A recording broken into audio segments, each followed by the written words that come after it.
ओम नमः सिद्धेभ्य।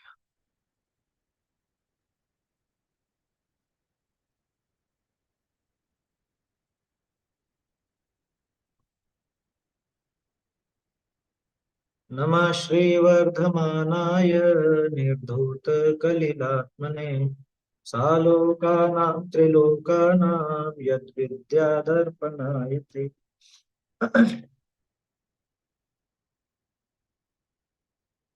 रत्नकरण श्रावकाचार ग्रंथ पर अपनी चर्चा चल रही है। इसमें अपन गृहस्थ के जीवन में होने वाली कैसी कैसी हिंसा होती है उसको देख रहे हैं कि गृहस्थ के जीवन में ना चाहते हुए भी जीवों का घात होता है। और कई बार वो त्रस्त जीवों का घात भी होता है। तो वो भाई स्थावर जीवों का घात तो वो टाल ही नहीं सकता। त्रस्त जीवों का घात वो टालता है संकल्प पूर्वक। और संकल्प पूर्वक हिंसा नहीं करने पर भी घर गृहस्थी के कार्यों में जो नियमित रूप से होते हैं उनमें भी, और जो नैमित्तिक रूप से होते हैं उनमें भी, उन सब में यत्नाचार पूर्वक प्रवृत्ति करता है। कल इस पर अपनी बात हुई थी कि भाई मुख्य रूप से तो उसके ये सारे के सारे काम दिखते ही हैं, खाने पीने और घर गृहस्थी के सब। लेकिन उनमें उसकी प्रवृत्ति यत्नाचार की रहती, इसलिए वो दोषी नहीं कहलाता। यत्नाचार पूर्वक प्रवृत्ति रहे तो उसको वैसा हिंसा का दोष नहीं लगता। क्योंकि कारण बताया था ना, तीन कारण मुख्य थे। सबसे पहली बात तो उसको उनको मारने का संकल्प नहीं है। दूसरी बात, मारने के लिए वो क्रिया नहीं करता। तीसरी बात, भय पूर्वक प्रवर्तता है ना। मतलब मर जाए तो उसमें राग भी नहीं होता, ये बात भी थी। और चौथी बात थी कि भय पूर्वक यत्नाचार सहित प्रवर्तता है। मतलब वो जो प्रवृत्ति है उसमें तो तीन बातें, और प्रवृत्ति में सावधानी रखता है, भय सहित वर्तता है, ये उसकी एक मुख्य विशेषता है। इस वजह से उन जीवों के घात का दोषी उसको नहीं कहा जाता। पाप तो हो रहा है उसके जीवन में वो, लेकिन इतना उसके जीवन में क्या कहें होता ही है। संकल्पी हिंसा का त्याग रखता है। बाकी उसके जीवन में उद्योगी हिंसा, विरोधी हिंसा, आरंभी हिंसा तो होती है। होती है तो अच्छी होती है, ये बात नहीं, ये ध्यान रखने की बात है। ये हिंसा हो रही है तो कोई बढ़िया काम हो रहा है ऐसा मत समझ। हिंसा तो गलत ही हो रही है। हम जो भोजन कर रहे हैं, घर गृहस्थी के कार्य कर रहे हैं, उसमें भी जो हिंसा हो रही है वो हिंसा तो है ही। उस हिंसा को हिंसा स्वीकार करना। जब तक उसे हिंसा स्वीकार नहीं करे, जब तक उसे पाप स्वीकार नहीं करे, तब तक उसको उन चीजों को छोड़ने का, उन क्रियाओं को छोड़ने का विचार ही नहीं आया। ये जो अपन कहते हैं कि हम तो मुनि बनना चाहते हैं, आगे चल के हम मुनिराज से प्रेरणा लेकर के वैसे बनना चाहते हैं, तो ये तो उसी जीव के संभव होगा ना कि जिसको यहाँ के कार्यों में अच्छा नहीं लगे, जिसको गृहस्थ दशा अच्छी नहीं लगे। वो कब अच्छी नहीं लगेगी? कि जब वो ये देखेगा कि मैं कितना भी कुछ कर लूं, कितना भी प्रयास कर लूं, यहाँ हिंसा टलती ही नहीं है, यहाँ मैं इन पापों से बचता ही नहीं। जब उसको ये विचार आएगा तो वो गृहस्थ दशा से छूट करके मुनि आदि होने का विचार करता है। इसलिए ये जरूरी है समझना कि हमारे जीवन में बहुत सी हिंसा होती है, अनिवार्य रूप से होती है, ना चाहते हुए भी होती है, लेकिन वो हिंसा है। वो हिंसा तो है, ऐसा समझना चाहिए। चलिए श्लोक बोल लेते हैं अपन, फिर आगे की चर्चा करते हैं। हिंसा नृत चौर्येभ्यो मैथुन सेवा परिग्रहाभ्याम च पाप प्रणालिकाभ्यो विरति संज्ञस्य चारित्रम् सकलं विकलं चरणं तत्सकलं सर्वसंग विरतानाम् अनगाराणां विकलं सागाराणां ससंगानां ग्रहिणां त्रेधा तिष्ठत्यणुगुणशिक्षाव्रतात्मकं चरणं पञ्चत्रिचतुर्भेदं त्रयं यथा सङ्ख्यमाख्यातम् प्राणातिपात वितथ व्याहारस्तेय काममूर्छाभ्य स्थूलेभ्य पापेभ्यो व्युपरमणमणुव्रतं भवति संकल्पात् कृतकारित मननाद्योगत्रयस्य च रसत्वान् न हिनस्ति यत्तदाहो स्थूलवधाद्विरमणं निपुणा। चलिए, कल अपन ने ये यहाँ तक बात कर ली थी। ऊंची मूंज आदि के द्वारा जीवों की विराधना के भय सहित गुहारी देता है, पानी रखने के स्थान को झाड़ता है तथा जल को दोहरे मोटे वस्त्र से छानकर यत्नाचार पूर्वक प्रवर्त। कुल मिला के उसकी सारी जो प्रवृत्ति है वो यत्नाचार सहित होती है। अब इसके आगे का विषय अपने को देखना है, उद्योगी हिंसा का त्याग। उद्योगी हिंसा उसके कितनी छूटती है, पूरी तो नहीं छूटती। उद्योगी हिंसा का त्याग वास्तव में होता नहीं है, लेकिन उसमें सीमितता तो होती है ना, कमी तो होती है। देखो, इसको अपन इस रूप में देख सकते हैं कि जैसे श्रावक के अपन ने अहिंसाणु व्रत देखा, सत्याणु व्रत, अचौर्याणु व्रत या ब्रह्मचर्याणु व्रत देखते हैं। इनका तो त्याग होता है और परिग्रह का परिमाण होता है। ठीक उसी तरह से हिंसा में भी समझना, संकल्पी हिंसा का तो त्याग होता है और आरंभी उद्योगी और विरोधी हिंसा का परिमाण। परिमाण होता है का मतलब यत्नाचार पूर्वक प्रवर्तता है और जितना बन सके उतना उनको टालने का प्रयास करता है। ऐसा देखिए, हाँ, ये पहली पंक्ति से, तथा द्रव्य का उपार्जन यहीं से चलेगा। तथा द्रव्य का उपार्जन हो अपना कुल के योग्य, सामर्थ्य सहाय आदि के योग्य, जैसे यश और धर्म नीति नहीं बिगड़े तैसे यत्न ते, असी मशी कृषि विद्या वाणिज्य शिल्प इन षट कर्मनि करी करे। क्योंकि श्रावक का व्रत तो चारों वर्ण में होए है। आपके उज्जवल हिंसा रहित कर्म सु आजीविका होता तो निंद्य कर्म करी, संक्लेश कर्म करी, लोभादिक के वश होए पाप रूप जीविका करे नहीं। और आपको अन्य उपाय नहीं दिखे तो घटाए करी पाप ते भयभीत हुआ न्याय ते करे। ये उद्योगी हिंसा की बात। देखिए क्या कहा, अभी देख लेते हैं, पहले इसको, इस पैराग्राफ पर चर्चा करते हैं फिर आगे का देखेंगे। देखिए, द्रव्य का उपार्जन कैसे करेगा, ये द्रव्य का उपार्जन तो व्यापार से। तो व्यापार कैसा, अब इसमें दो बातें हैं।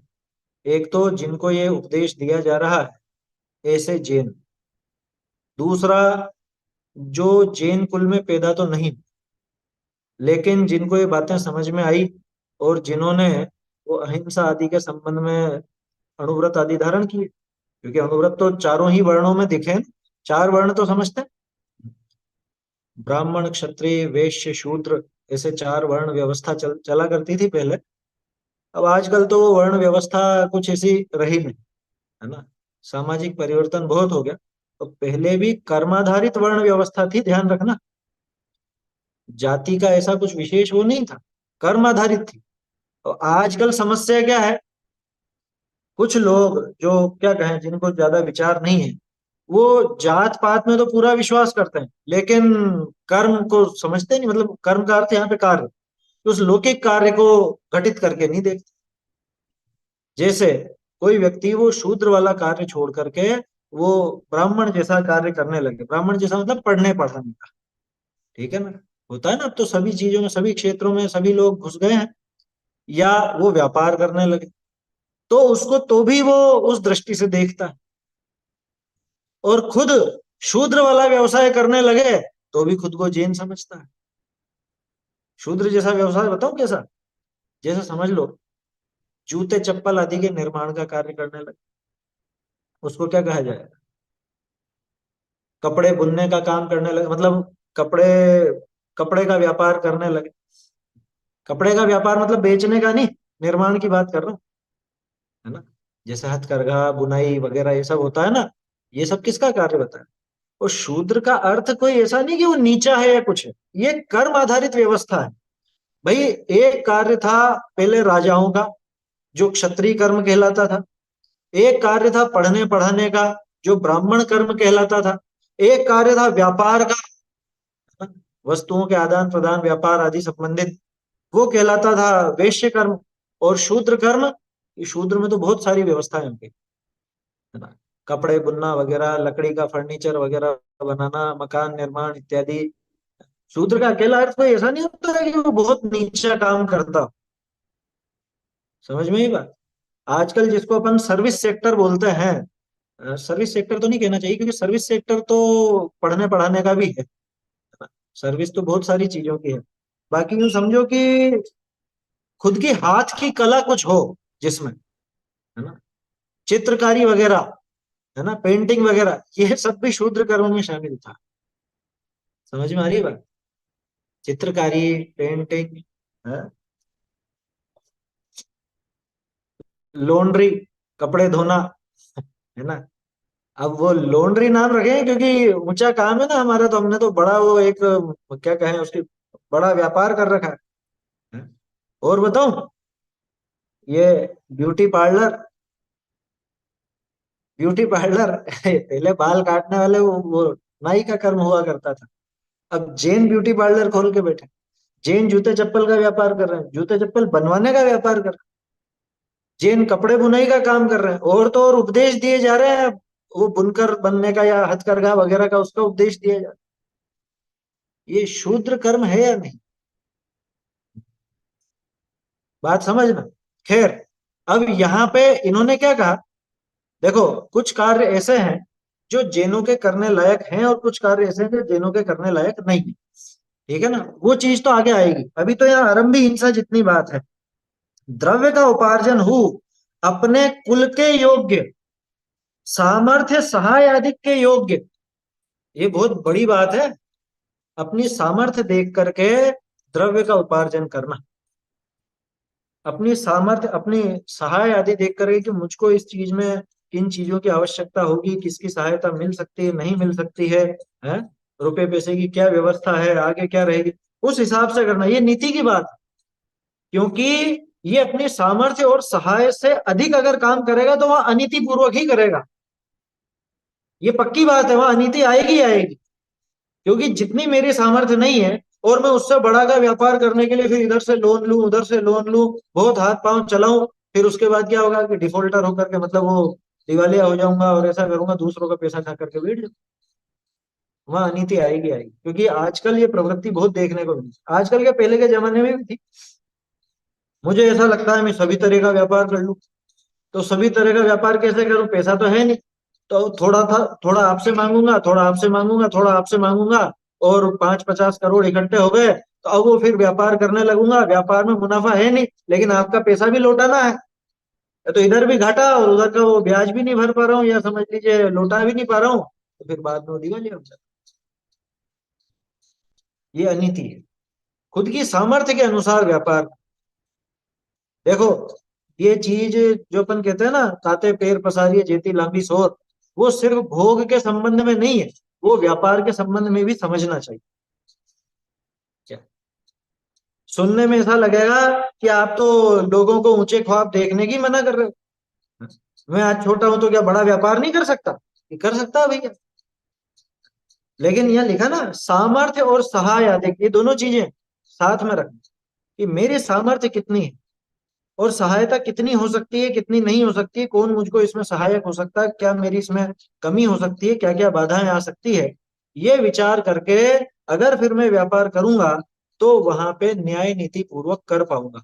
और अगर इनको बिना विचारे ही मैंने किसी भी क्षेत्र में कदम बढ़ा दिए तो वहां पे अन्याय और अनीति की संभावना बढ़ती जाती, क्योंकि फिर कुछ ना कुछ तो मैं करूंगा ही सही ना। देखो एक चीज और है, राजचंद्र जी क्या कहते थे, कर्ज, कर्ज, कर्ज समझते हैं, कर्ज लोन या उधार, उधार लेकर के तो कोई काम नहीं करना, कर्ज कहा जाता है उसको, उधार को कर्ज कहते हैं। उसको वो दो तरह से घटित करते थे, करज, तीन शब्द, करज, खोटी रज खोटी धूल, करज माने खोटी धूल, दूसरा कर, ज, ज यानी यम, यम का हाथ है। समझ में ही बात, यम यानी समझिए ना मृत्यु, ये मृत्यु का हाथ है। इसलिए आजेज टाल जी, आज ही खत्म करना, कर्जा माथे पे रखना ही नहीं, उधार कभी लेकर के काम नहीं करना है।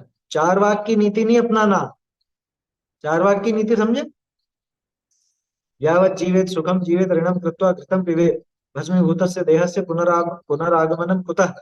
जब तक जियो सुख से जियो, ऋण लेकर के घी पियो। मैं ये बात इसलिए इस पर इतना जोर दे रहा हूं क्योंकि आज जमाना इसी का।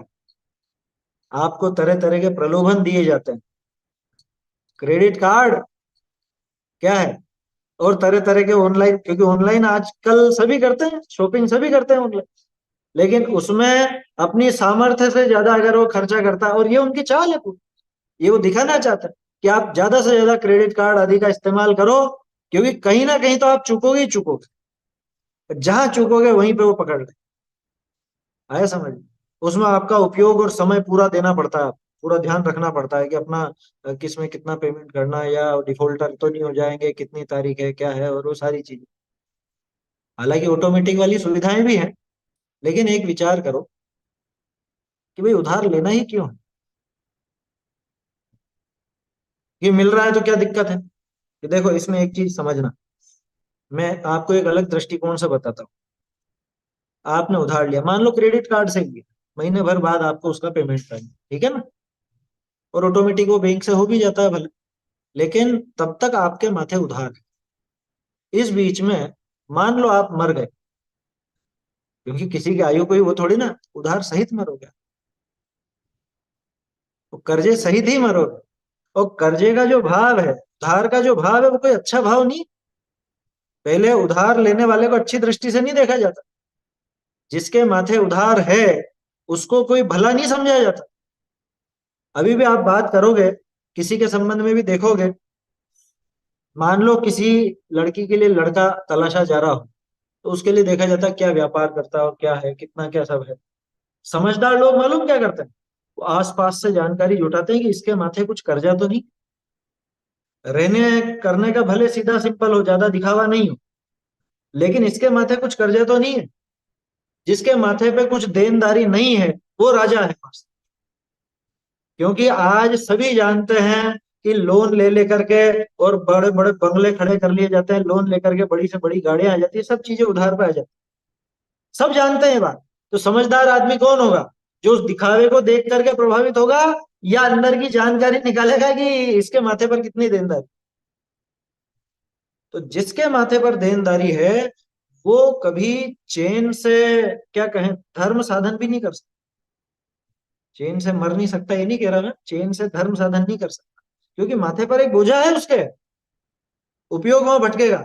और एक और बात बताता हूँ, मुनि दीक्षा के प्रकरण में ये बात आती है, जिसके सिर पर उधार है वो मुनि दीक्षा धारण नहीं कर सकता। ये नियम मालूम है कि नहीं आपको? जिसके माथे पर उधार है वो मुनि दीक्षा धारण नहीं कर सकता। ये तो ऊंची बात हो गई, नीची बात करो अपने लेवल की। जिसके माथे पर उधार है वो दान नहीं दे सकता, क्योंकि ये कोई तरीका नहीं है कि मैं दूसरे से तो उधार लेता फिरूं और इधर दान राशि में अपना नाम जुड़ाता रहूं। उधार ले लेकर के दान देने वाले बहुत है आज के जमाने में।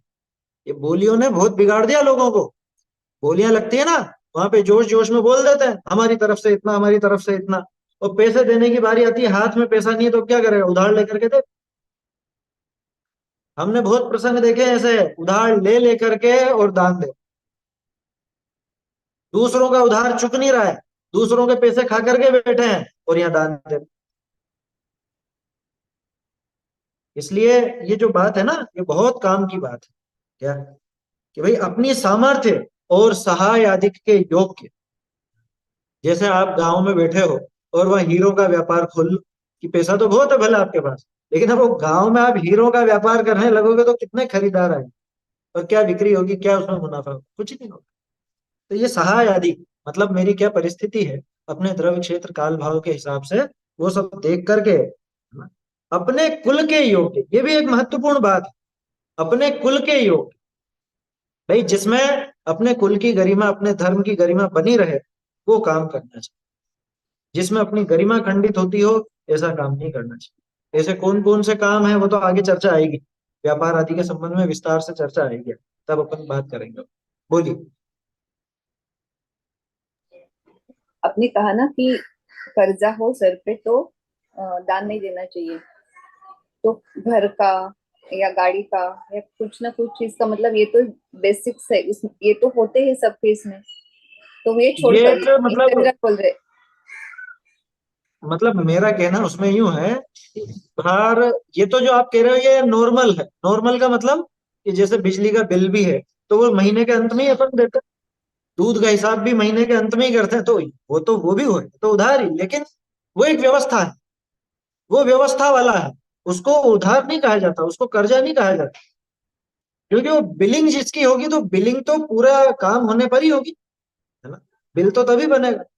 इस चीज को नहीं देखना। या जैसे लोन वाली जो बात आपने कर रखी कि भाई मकान पे लोन है, उसकी किस्तें जाती हैं और ये जाता है, तो उसमें भी ये विचार करने लायक तो है कि अपना लोन कितना है और अपन देते मतलब दान कितना देना चाहते हैं। ये अपने को देखना चाहिए, है ना।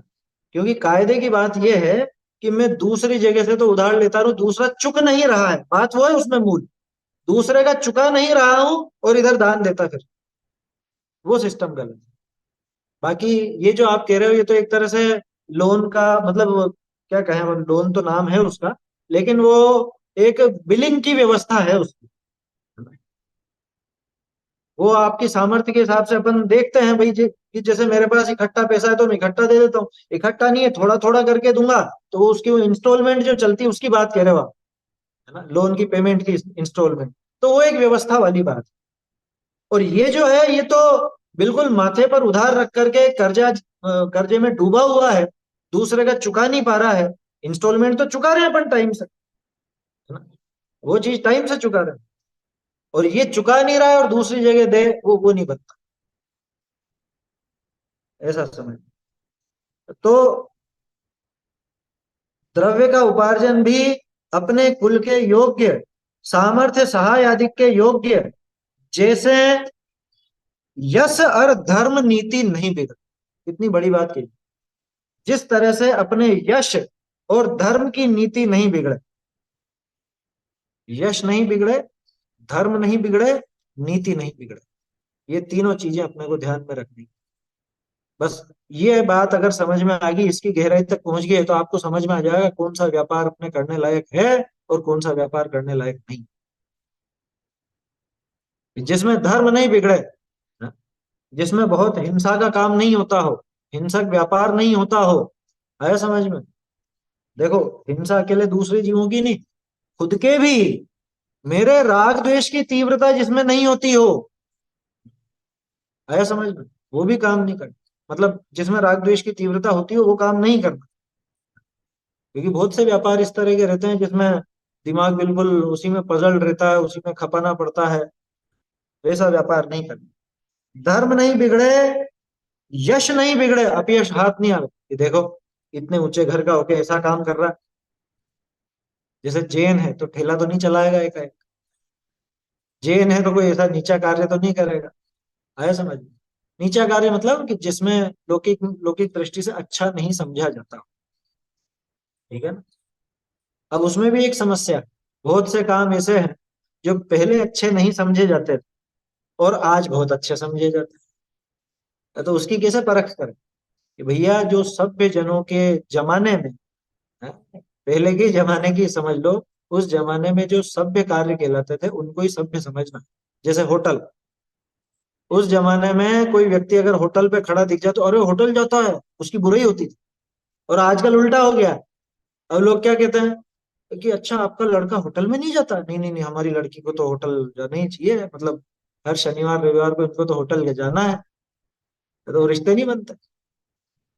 अब वो होटल जाने को अच्छा समझते हैं, नहीं जाने को अच्छा नहीं समझ, तो क्या करें फिर कि भैया जिसमें पाप की प्रवृत्ति दिखती है, जिसमें राग द्वेष की प्रवृत्ति तीव्र दिखती है, वो कार्य सारे खोटे ही हैं, निंदनीय ही हैं, वो अपने कुल के लायक नहीं। देखो, यश और धर्म नीति नहीं बिगड़े, नीति भी नहीं बिगड़े, ऐसा काम नहीं करना जिसमें अनीति होती। खैर काम कोई सा भी करो उसमें अनीति नहीं होनी चाहिए, ये बात तो खुद को, अपने को खुद की देखनी। अनीति में क्या है कि दूसरों को पीड़ा दे करके वो काम होता हो, ऐसा काम नहीं करना। दूसरों को दबा करके काम होता हो, या समझ लीजिए दूसरे का नुकसान हो तो अपने को फायदा होता हो, ऐसा काम नहीं करना। आया समझ में? कुल मिला के दूसरे को पीड़ा पहुंचा करके काम ना हो, है ना। और अनिति में क्या आएगा, चोरी आदि ना हो। चोरी आदि कैसे, कि जैसे बहुत से काम ऐसे होते हैं जिसमें वो बिजली चोरी करते हैं या कुछ भी ऐसा काम नहीं करते। अरे लोग बाग इतने पापी हो जाते हैं कि मंदिर के लिए भी वो, मतलब वो आकड़ी लगा लेते हैं। बिजली का कनेक्शन ना लेकर के वो मंदिर की लाइट भी चोरी। कितनी बड़ी भारी अनीति है। हाँ, ये जो मल्टी लेवल मार्केटिंग की चेन की, ये काम भी समझ में नहीं आता, क्योंकि आज तक ये कोई ढंग का काम नहीं दिखा। एमएलएम की जो चेन होती है, चेन सिस्टम होता है ना, मैं ग्राहक बना हूं, तो अब मुझे कमाई करने के लिए तीन और नए ग्राहक जोड़ने हैं। फिर वो और दूसरों को जोड़ेंगे, फिर वो और दूसरों को जोड़ेंगे, तो फिर वो उसका मुझको मुनाफा मिलता जाएगा, ऐसा होता जाएगा, वैसा होता जाएगा। वो मतलब कुल मिला के कैसे ना कैसे फांसने का उपाय करूंगा। मेरा पैसा लगा हुआ है तो वो निकालने के लिए मैं तीन नए मुर्गे फांसूंगा। फिर वो उनका निकले तो उसके लिए उनको भी और जुड़वाऊंगा, और जुड़वाऊंगा, और जुड़वाऊंगा।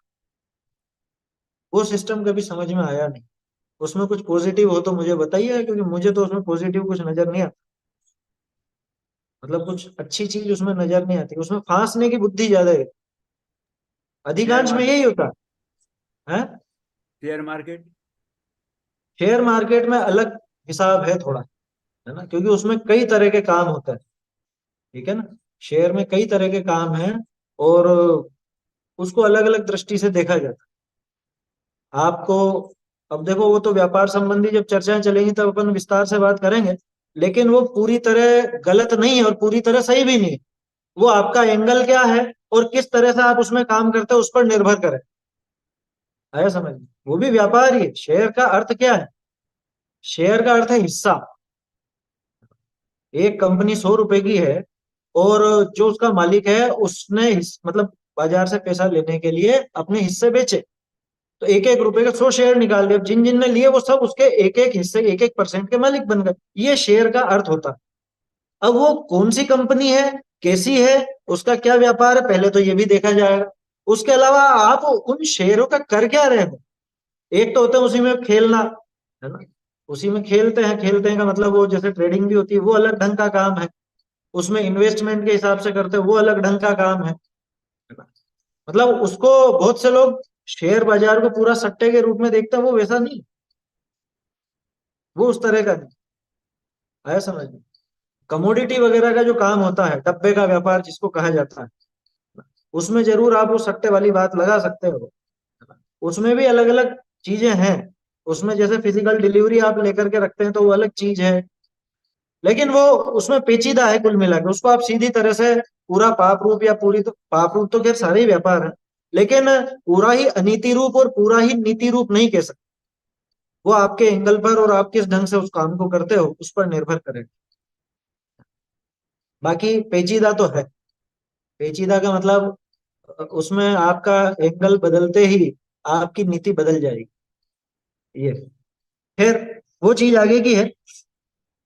अपना कुल के योग्य, सामर्थ्य सहाय आदि के योग्य, जैसे यश और धर्म नीति नहीं बिगड़े।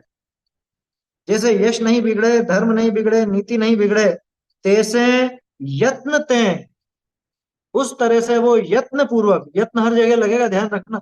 जब आरंभिक क्रियाओं में अपन ने यत्न देखा, तो औद्योगिक क्रियाओं में भी यत्न होना ही होना है। श्रावक अकेला घर पे सावधान रहे, या अभी तो और जमाना दूसरा है, मंदिर में तो सावधानी पूरी रखेंगे लेकिन घर पे कुछ भी सावधानी नहीं रखेंगे। हाँ? कि मंदिर में तो हम लाइट पंखे का प्रयोग बिल्कुल सीमित करते हैं, और घर पे तो भैया घर पे तो कोई ठिकाना ही नहीं।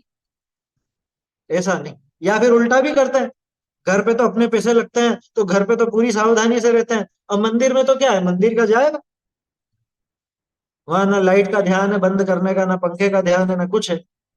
तो दोनों तरह के लोग हैं। लेकिन जो समझदार श्रावक है उसकी प्रवृत्ति कैसी रहेगी, कि जैसी मंदिर में रहेगी वैसी ही घर पर रहेगी। तो मंदिर में भी यत्नाचार पूर्वक प्रवर्तेगा, घर के कार्यों में भी यत्नाचार पूर्वक प्रवर्तेगा, उद्योग धंधे में भी यत्नाचार पूर्वक प्रवर्तेगा। बोलिए। सीए है वो भी तो मार्ग बताते हैं कि कैसे इनकम टैक्स हमारा गवर्नमेंट से ये तो ये कैसे, वो भी तो गलत है। हम वैसे सोचते हैं कि नहीं हमारा ये नहीं नहीं नहीं नहीं, ऐसा नहीं, ऐसा नहीं है। देखो सीए का काम जो है, सीए सीए का काम सिर्फ ये बताना नहीं है। सीए आपको ये बताता है आपका जो, एक तो ज्यादातर लोगों की बात कर रहा हूँ, अगर आप अपना अकाउंट्स मेंटेन नहीं करते हो तो ज्यादातर लोगों का तो ऐसा है कि सीए उनका हिसाब किताब बनाता है, पूरी बैलेंस शीट उनकी वो तैयार करता है सीए, अगर आप नहीं कर सकते हैं तो, है ना। तो सीए का वो काम भी है। सीए का ये काम भी है कि आपको टैक्स में बचत किससे मिल सकती है, तो उसमें कोई ऐसी दिक्कत वाली बात नहीं, वो चोरी नहीं करवा रहा है। वो कानून के दायरे में रह करके आपको ये बताएगा कि इस तरह से आप करेंगे तो आपको इसमें ये बचत होगी, इस तरह से करेंगे तो बचत नहीं होगी, ये चीज बताता है। हाँ, अब उसमें बहुत से ऐसे चालाक भी होते हैं जो कुछ उल्टे सीधे काम करवाते हैं, वो चोरी करवाए, वो करवाए, वो अलग चीज। ये काम देखो, ये जो फाइनेंस वाला काम है ना, जैसे अभी शेयर की बात चली, सीए की बात चली, या ऐसे ही और भी फाइनेंस से संबंधित कार्य हैं, इसमें अपनी नीति खुद को ही देखनी पड़ेगी। इसमें खुद को अपना एक व्यू तैयार करना पड़ेगा कि कहीं मैं गलत रास्ते पर तो नहीं। और टैक्स वाली जो बात आपने कही, उसमें भी दो एंगल है। उसमें एक एंगल ऐसा भी है, जैसे हम लोग भी पहले ऐसा ही सोचते थे कि सरकार उस टैक्स से क्या क्या काम कर रही है, यहाँ अपने से टैक्स खींच करके वो मुर्गी पालन में और मछली पालन में, मतलब मारण में, उसमें लगाती है, उनको सब्सिडी देती है, कत्ल खानों को सब्सिडी देती है, तो उसमें अपने टैक्स का पैसा जा रहा है। तो अपन ज्यादा से ज्यादा कोशिश करें बचाने की। एक एंगल ये है। उसमें दृष्टिकोण चोरी का नहीं है, उसमें दृष्टिकोण गाय का है कि ये गलत जगह लग रहा है पैसा, इसलिए नहीं देना चाहता, तो उसको आप पूरी तरह गलत नहीं कह सकते। दूसरा दृष्टिकोण ये है कि अगर नहीं देते हो तो फिर आपके दिमाग में वही खटका चलता रहता है कि कहीं अपने अकाउंट्स को ये मतलब कुछ ना कुछ ऐसा अपने को, क्या कहते हैं अपन उसको, कि इसमें फर्जीवाड़े के आरोप तो नहीं आएंगे, या इसमें कुछ ऐसा तो नहीं आएगा, या कुछ वो तो दूसरे इनकम टैक्स वाले अपने को परेशान तो नहीं करेंगे, वो दिमाग में एक खटका चलता रहता है। ये भी चलता है कि अपन वो जो सरकारी नीति चल रही है, जो देश में नीति चल रही है, उसके विरुद्ध जा रहे हैं। तो दोनों बातें हैं।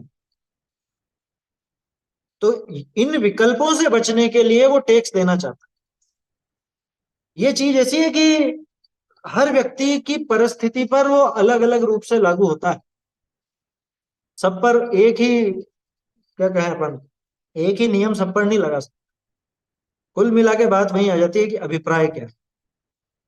जैसे अपन हर पाप में देखते हैं ना, अभिप्राय की मुख्यता देखते हैं, ऐसे ही यहाँ भी अभिप्राय क्या है, इस पर बात आई। हमको क्रिया पे जोर नहीं देना है कि क्रिया क्या हो रही है, उस क्रिया के पीछे अभिप्राय क्या है ये देखा जाए। जैसे डॉक्टर और डाकू का उदाहरण अपन ने देखा था, क्रिया दोनों की एक सी हुई थी, पेट चीरने की, लेकिन दोनों के अभिप्राय में जमीन आसमान का अंतर था। ऐसे अपन सीधे सीधे, ये पैसों के मामले की बात कर रहा हूँ, ये जो फाइनेंस वाला सिस्टम है, वित्तीय विभाग है एक तरह से, इसमें तो अभिप्राय की ही मुख्यता चलेगी। आया समझ में? कई बार ना चाहते हुए भी आपको आपके अकाउंट्स में कुछ ना कुछ ऊपर नीचे करना पड़ता है, ना चाहते हुए। नहीं कर सकते, आप बराबर नहीं कर सकते। कैसे करोगे बताओ?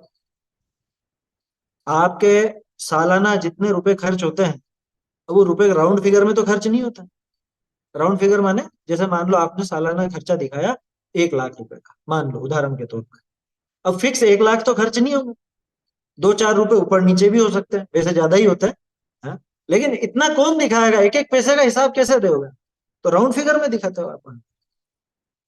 आया समझ में? आप ब्याज की इनकम दिखाओगे, आप कैसे एग्जैक्ट कैसे जोड़ोगे बताओ? बैंक वाले एग्जैक्ट नहीं दे पाते हिसाब पूरा, तो आप कैसे जोड़ो? तो उसमें एग्जैक्ट वाला हिसाब नहीं चलता। मूल बात अभिप्राय पे आती है। ऐसी बहुत सी चीजें हैं कि आप चाहते हो, टैक्स दे करके भी आप वो चीजें सिद्ध करना चाहते हो, लेकिन नहीं कर सकते। आपको पुरखों की संपत्ति से बहुत सी ऐसी चीजें मिली जिनका उन्होंने हिसाब नहीं रख रखा था, अब वो मिली है आपको, आप नहीं दिखा सकते हो पूरी की। आया समझ? बहुत सी पेचीदगियां हैं उसमें, क्योंकि अपनी जो कानून व्यवस्था है या जो टैक्स सिस्टम है, ये भी परफेक्ट नहीं है ना। आप पूरा दिखा दोगे तो मधुमक्खियों की तरह आ जाएंगे भिन भिनाते हुए एक झटके में आपके पास इनकम टैक्स वाले। तो माथे की टेंशन भी नहीं रखनी है, अन्याय अनीति भी नहीं करनी है, ये सारी चीजें ध्यान में रख करके, अभिप्राय सही रख करके वो सारा काम होता है ना। तो मैंने कहा ना कि सबकी परिस्थिति एक जैसी नहीं होती, और सबके लिए आप वो क्रिया सही या गलत नहीं कह सकते, उसमें अभिप्राय ही मुख्य रहे। आपका अभिप्राय क्या है उसके पीछे? आपका अभिप्राय अगर न्याय नीति का नहीं है तो वो सारी क्रिया गलत है। आपका अभिप्राय अगर न्याय नीति पूर्वक सही है तो आपकी क्रिया वो सही, सही है का मतलब लौकिक दृष्टि से सही, है ना, ऐसा समझना। और उसमें आपकी कषायें भी उतनी नहीं बढ़ेंगी। भाई सीधी सी बात है, अभिप्राय अगर सही रहेगा तो आपके वो कषायों की प्रवृत्ति, है ना, वो भी ऐसी नहीं रहेगी जैसे कि अन्यायी जीव की होती। चलो, तो क्या कहा यहाँ पे?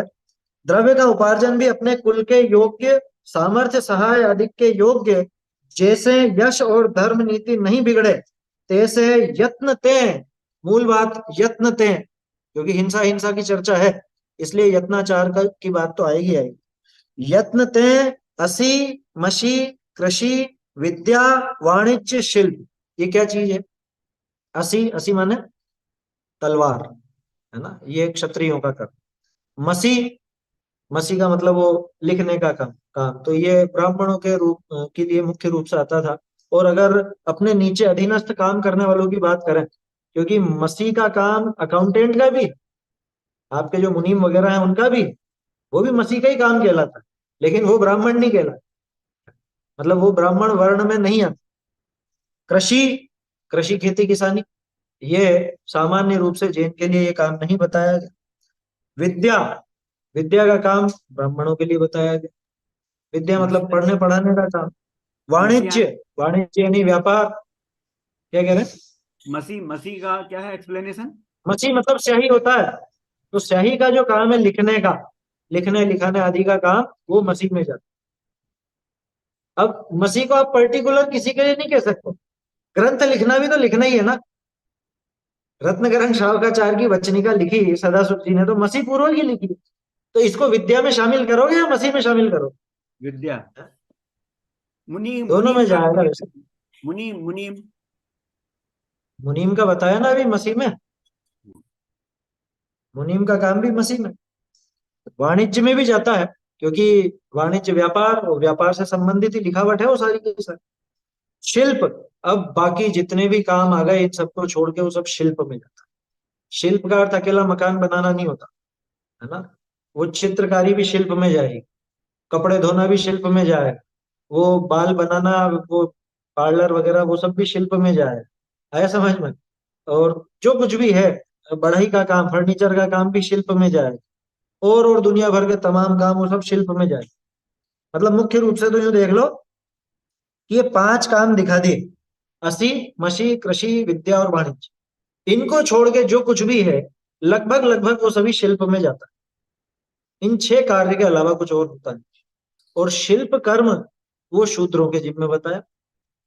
आया समझ? शिल्प कार्य शूद्रों के उसमें बताया। शूद्र का अर्थ अकेला वो मतलब जाति व्यवस्था वाले ही शूद्र मत लेना, लेकिन जो क्या कहें अभी अपन, वैश्य, ब्राह्मण और क्षत्रिय, इन तीनों के काम तो ये 5 में शामिल होंगे। असी मसी कृषि विद्या और वाणिज्य।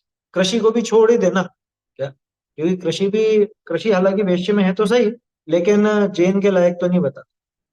तो ये 5 कार्यों में इन 3 वर्णों की बात है। और शिल्प का जो कार्य है वो सारा का सारा शूद्र के हिस्से में जाता है। ठीक है ना? शूद्र का अर्थ यहाँ पे वो अछूत छुआछूत वाली बात नहीं चल रही, ध्यान रखना, नहीं तो लोग यूं सोचे कि शूद्र का मतलब तो अछूत हो गया, ऐसा नहीं।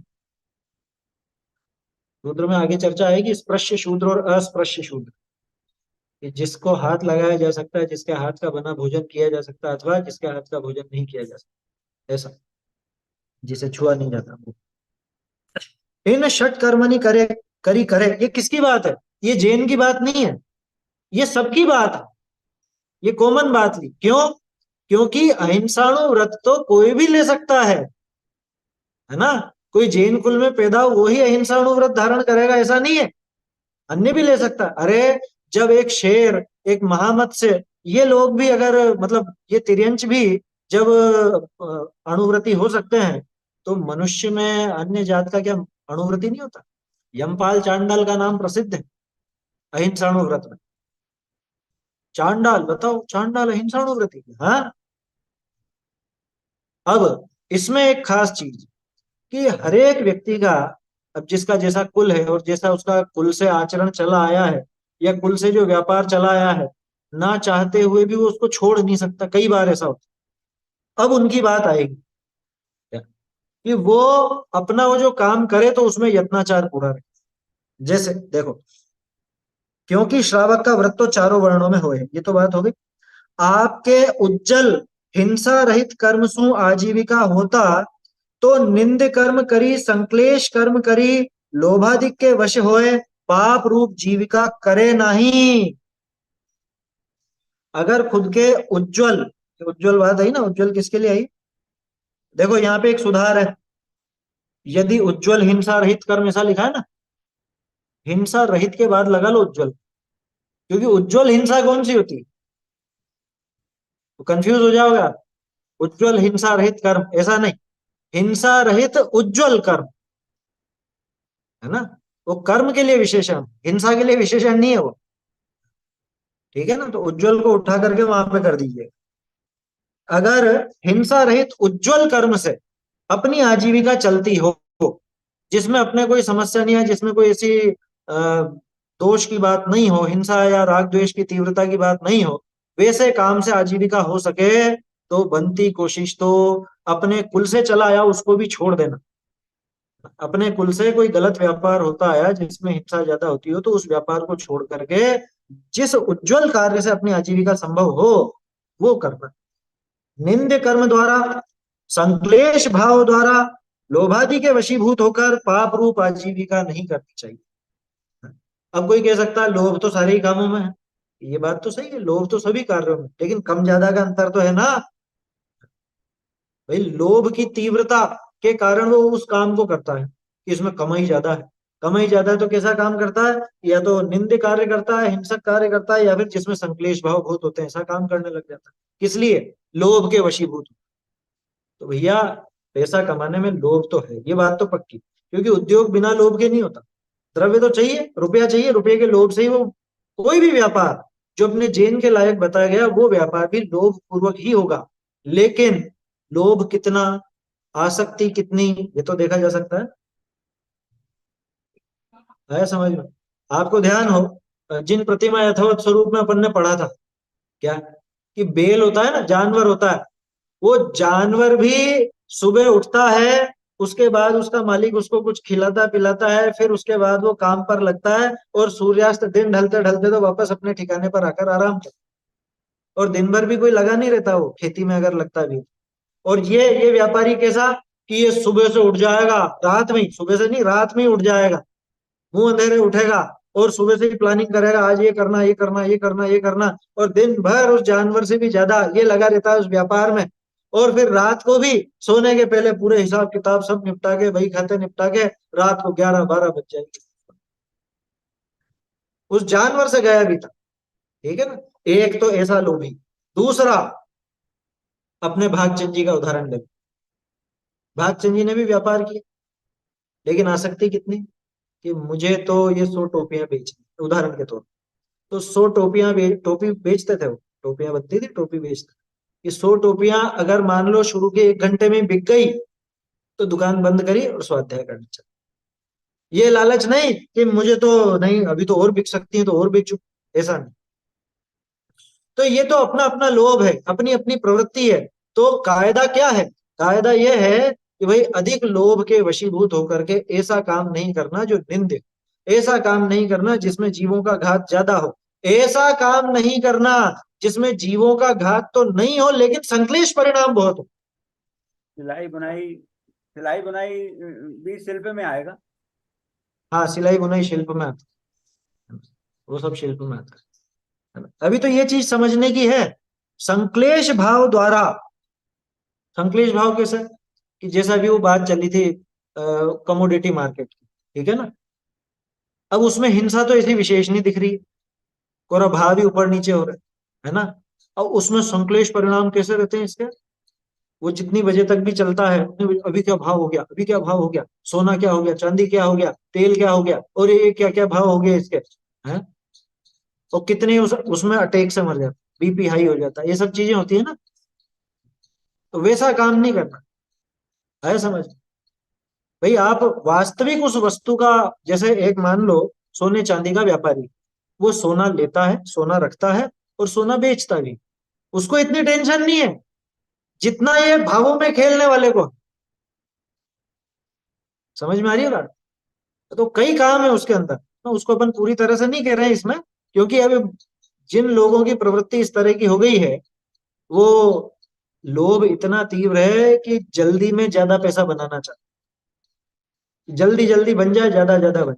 एक चीज तो समझ लेना कि fast money is not good money, ऐसे एक कहावत है, fast money is not good money. हालांकि ये हो सकता है पूर्व पुण्य के उदय से तीव्रता से आपको वो सब मिल भी जाए, लेकिन आप जो बुद्धि पूर्वक वो कि जल्दी मिले इसके लिए कर रहे हो, तो वहां कहीं ना कहीं पे गड़बड़ करोगे ही करोगे, वहां अनीति होगी।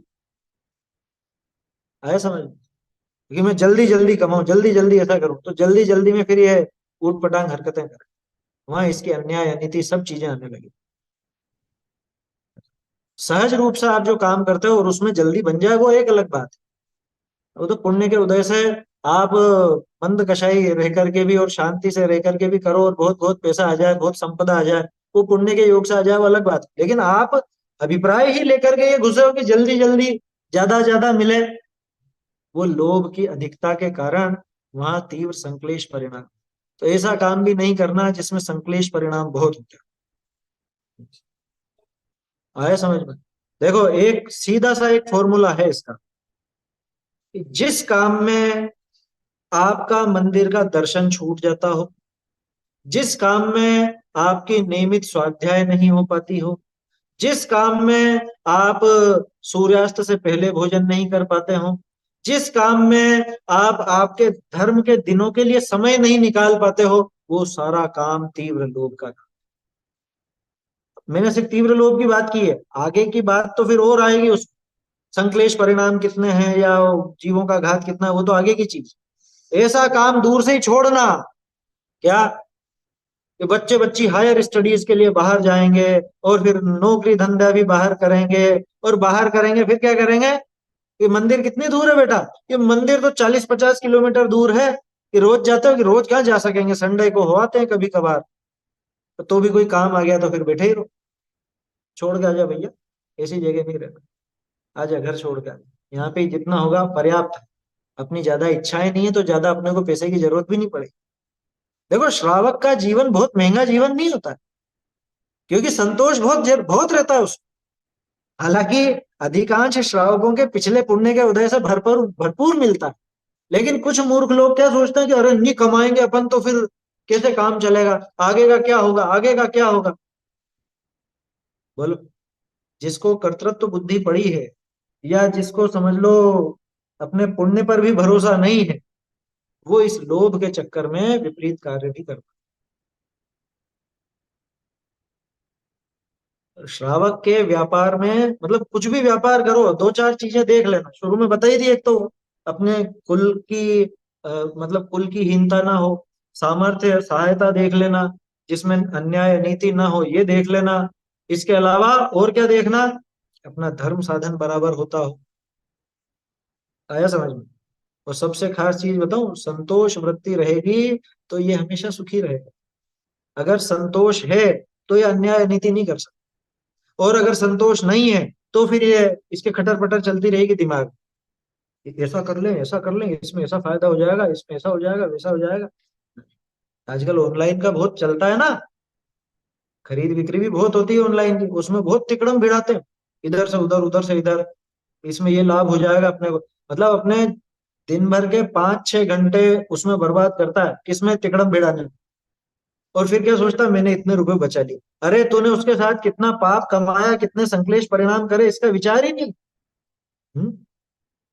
इतनी देर बैठकर अगर स्वाध्याय करता, थोड़ा समझता, अपने स्वरूप को समझने का प्रयास करता, तो कब से ही है सम्यक दर्शन कोई बड़ी बात थोड़ा थी फिर इसकी। लेकिन ये विचार क्या करता, मैं इसी तिकड़म भिड़ाऊंगा, वैसा करूंगा, वैसा करूंगा, हाँ? इस कंपनी को पता नहीं चलेगा, या ऐसे अपन तरह तरह की विधियां हैं, ध्यान रखना। तो इसलिए व्यापार किस तरह से करना, ये चीज भी यहाँ सीखने लायक। व्यापार हो, नौकरी हो, कुछ भी काम कोई भी हो, ये तीन चार चीजें अगर अपन अच्छे से देख लेंगे तो कभी गलत नहीं पड़े। आया समझ में? हाँ। हाँ, वो आजकल एक और नया चला है, वर्क फ्रॉम होम, है ना, 2-3 साल से चला ज्यादा तो, वैसे पहले भी था लेकिन ये कोरोना में ज्यादा हो गया। और जो लोग वो विदेशी कंपनियों से बंधे हुए हैं, उनकी आप टाइमिंग देखो, वो रात को उल्लुओं की तरह जाग करके वो काम करते हैं, वो दिन भर सोते हैं। तो भैया ऐसा काम भी नहीं करना, नहीं करना बिल्कुल। आपके तो दिन की ड्यूटी दे दो साहब, पैसे भले कम देना। अरे सदा सुख जी से सीखिए, सदा सुख जी जीवंत उदाहरण है इस बात की। क्योंकि मतलब राजा को मालूम चला, राजा को क्या है, अंग्रेजों का राज आ चुका था उस समय। तो जो भी यहाँ के मुखिया थे, जो भी ये संभालने वाले थे काम, उन्होंने देखा कि बरसों से इन सब इतने इतने काम करने वालों की तो पेमेंट बढ़ती गई, बढ़ती गई, बढ़ती गई, ये सदासुख जी की पेमेंट उतनी की उतनी क्यों है, कि इनकी भी बढ़ाओ। तो नीचे जो काम करने वाले थे उनसे पूछा कि ये नहीं बढ़ाते हैं, ये टाइम नहीं बढ़ाते हैं इसकी। तो इनको बुलाया गया, पूछा गया कि आप, आपकी सैलरी बढ़ा दी जाए। तो इन्होंने क्या कहा, ये तो अपन अपनी भाषा में बात कर रहे हैं, उस समय जो भी बातचीत होती हो। तो उन्होंने क्या कहा कि साहब आप भले मेरी ये तनख्वाह आधी कर दो, मेरा काम तो उसमें भी चल जाए, लेकिन मुझे समय नहीं मिलता, मेरा समय घटाओ, मेरा समय आधा कर दो और सैलरी भी आधी कर दो भाई। मैं इतना समय नहीं देना चाहता व्यापार धंधे, मतलब इस नौकरी में। तो फिर उससे खुश होकर के उन्होंने क्या किया, सैलरी तो डबल करी सही, और समय करने जो समय था काम करने का उसको भी घटा दिया। असली किस्सा है सदा सुख जी। और हम क्या करते हैं, ओवर टाइम भी करेंगे, ओवर टाइम करेंगे, रात को करेंगे, रात वालों को ज्यादा पैसा मिलेगा तो रात को करेंगे। कि अरे तू तेरा स्वास्थ्य बिगाड़ता है, तू तेरा धर्म बिगाड़ता है, तू तेरे परिणाम बिगाड़ता है, ये जीवन कोई जीवन है? हाँ? ऐसा भी कोई जीना है क्या? यदि ताऊ जी की यदि भाषा में किसी कहूँ तो दिया सलाई लगाओ इसको। क्या कह रहे हैं? यदि किसी को पहले का एग्जाम्पल देते ना कि पहले लोग ऐसा करते थे, तो सब लोग ये हाँ, बोलते हैं कि पहले इतनी महंगाई नहीं थी, बच्चों की ऐसी पढ़ाई नहीं थी। अब तो सब लोगों हाँ, को कमाना पड़ेगा तब जाके सब कुछ हो पाएगा मेंटेन। ऐसा कुछ नहीं है, सब कहने की बातें हैं। आज भी, मतलब ये बताओ, भारत में सभी तरह की आय वर्ग वाले लोग हैं। आय वर्ग समझ गए ना, कोई कितना कमा रहा है, कोई कितना कमा रहा है, किसी की इनकम कम है, किसी की ज्यादा। घर तो सभी के चल रहे, ऐसा तो नहीं है कि किसी के घर नहीं चल रहे। अब ये तो अपनी इच्छाएं हैं, कि हमारी इच्छा तो ये है कि इस स्कूल में पढ़े, हमारी इच्छा तो ये है कि ऐसे शहर में रहे, ऐसी जगह नौकरी करे। इच्छाएं तो खत्म होती नहीं है कभी भी। आया समझ में? और ऐसा भी नहीं है कि सब ऊंचे से ऊंची जगह रहने वाले, या सब ऊंचे से ऊंचे पढ़ने वाले, ऊंचे से ऊंचे व्यापार वाला।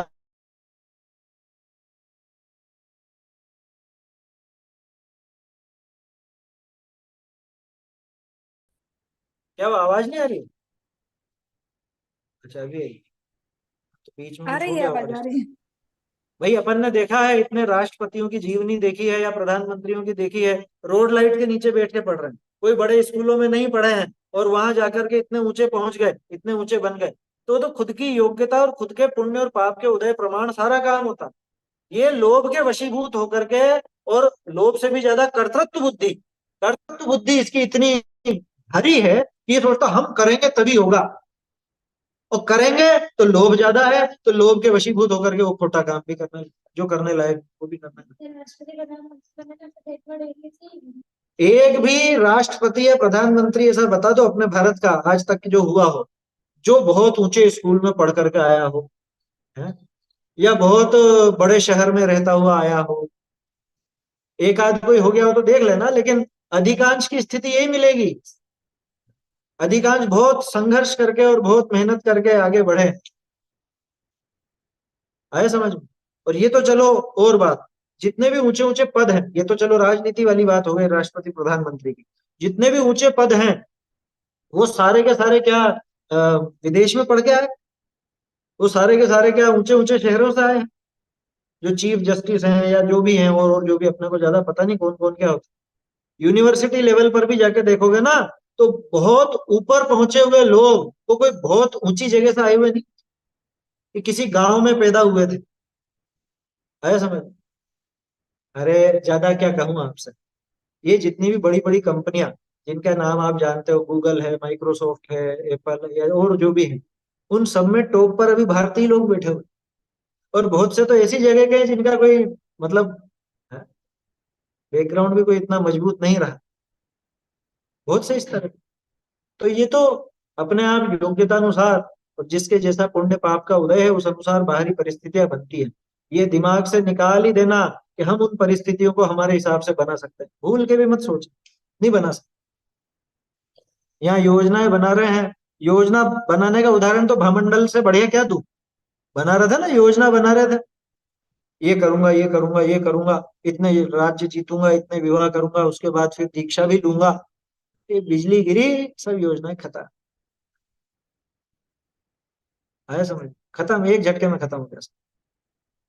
इसलिए अब गृहस्थी में है तो ये सारे काम हो ही रहे हैं, लेकिन हो रहे हैं इसका मतलब बिल्कुल निरर्गल होकर के और स्वच्छंद वृत्ति होकर के बिल्कुल भी ध्यान नहीं रखे, बिल्कुल भी न परिणामों का विचार, न न्याय नीति का विचार, न धर्म का विचार, न पुण्य पाप का विचार, न दूसरे जीवों की हिंसा का यत्न का विचार, ऐसा काम नहीं करते।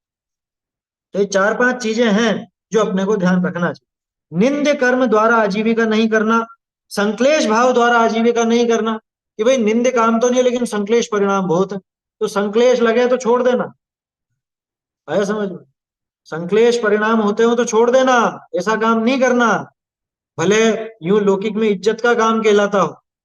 जैसे एक छोटा सा उदाहरण, बैंकों में जो नए नए लगते हैं ना, उन लोगों से बहुत बहुत से बैंक ऐसे हैं, प्राइवेट बैंक, कि जिनमें बहुत एकदम तेल निकाल दिया जाता है, यूं समझो कि शाम को 7 साढ़े 7 बजे से पहले नहीं छूट सकते। कि बैंक का काम तो भले 3 साढ़े 3 बजे तक ही है, लेकिन उसके बाद भी लगे ही रखते हैं, लगे ही रखते हैं। और हर जगह ऐसा नहीं है, हर जगह नहीं है, लेकिन कहीं इस तरह का हो, संक्लेश परिणाम अगर ज्यादा हो, वो काम नहीं करता। आया समझ, ये बड़ी बड़ी कंपनियां हैं, क्या बोलते हैं, मल्टीनेशनल कंपनियां, सॉफ्टवेयर कंपनियां और ये टेक्नोलॉजी की, इनमें भी ऐसा कि बहुत वर्कलोड बहुत ज्यादा रहता है, वो टेंशन बहुत ज्यादा रहती है, युवा अवस्था में बीपी होने लग गई, ये ऐसा काम दूर से ही छोड़ दो, है ना? जिसमें न धर्म सध रहा है न स्वास्थ्य सध रहा है, किसके लिए कमा रहे हो? हम्म? वो कमाई किस काम की जो आपको बिल्कुल पंगु बना देवे, मतलब बुढ़ापा भी जिसमें आपको बीमारियों बीमारियों में गुजरे, दवाइयों के सहारे गुजरे, ऐसी कमाई क्या करी? मतलब वो पैसा सारा का सारा डॉक्टरों के लिए कमाया गया, या वो पैसा सारा का सारा क्या दूसरे लोगों के लिए कमाया गया? ये तो सोचो भाई, ये गृहस्थी चलाने के लिए थी ये आजीविका। आजीविका नाम ही इसका है कि जिससे जीवन चल सके गृहस्थ दशा में, है ना?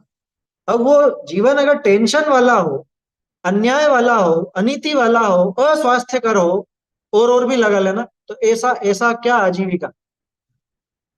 भाई जीवन तो सुखमय होना चाहिए ना, टेंशन लेस होना चाहिए, ऐसा होना चाहिए। लौकिक दृष्टि से भी देखो तो स्वास्थ्य कर हो, जिसमें एक अपने को ज्यादा टेंशन ना रहे, ये सारी बातें होनी चाहिए। तो ये सारी चीजों पर विचार करके आजीविका होना चाहिए। निंद कर्म द्वारा, संक्लेश भाव द्वारा, लोभादि के वशीभूत होकर पाप रूप आजीविका नहीं करना चाहिए, ऐसा काम नहीं करना। देखो समय तो हो गया अपना। यदि अपने लिए अन्य उत्तम आजीविका का उपाय नहीं देखता है, ये किसकी बात है? कि जिसकी कुल प्रवृत्ति से कोई ऐसा ही काम चला आ रहा है जो जैन नहीं है, जैसे वो शूद्र आदि की भी बात आई ना। अब वो काम आ रहा है, वही काम करना आता है मुझको, तो मैं तो वही सीखा हूं बचपन से, कोई और काम नहीं कर पा रहा है, दूसरे काम में सफलता नहीं मिले, या फिर कर ही नहीं पाए, तो क्या करना? तो घटा करके, क्या घटा करके? लोभ घटाकर, लोभ घटाकर कम करके पाप से भयभीत होता हुआ न्याय पूर्वक ही करे। जैसे अब खेती है, खेती नहीं छोड़ पा रहा, तो भाई खेती में भी फिर वो उस हिसाब से सीमित कर दे। आगे आएगा इसके अंदर, ये डिटेल आगे दी है इन्होंने, ये खेती का त्याग आगे दिया ना, इसमें आएगा नीचे। तो ऐसे काम अगर मान लो एकदम से नहीं छोड़ पा रहा है तो उसको सीमित तो कर सकता है ना। जैसे मान लो मैं कोई काम करता आया बचपन से, बचपन से का मतलब जब से होश संभाला तब से वो काम करता है, बाद में पता चला कि ये काम तो सही नहीं है, उचित नहीं है, गड़बड़ है, तो क्या करूंगा कि धीरे धीरे अपना लोभ घटाकर उसको कम तो करूंगा, एक सीमित मात्रा में तो लाऊंगा। आया समझ में? टाइम की लिमिट करे, उस व्यापार की लिमिट करे, ऐसे करके वो तरह तरह से उसको एक सीमा में ला सकता है। तो ये उद्योगी हिंसा के त्याग में समझना चाहिए अपने को। उद्योगी हिंसा का पूरी तरह तो त्याग होता नहीं, यत्नाचार प्रवृत्ति बढ़ती है तो उद्योग की हिंसा घटती। अभी सिर्फ उद्योग बताया, और उद्योगी हिंसा में किस किस तरह से त्याग होता है वो चीज आगे आएगी, उसकी चर्चा फिर अपन आगे करेंगे। बोलिए।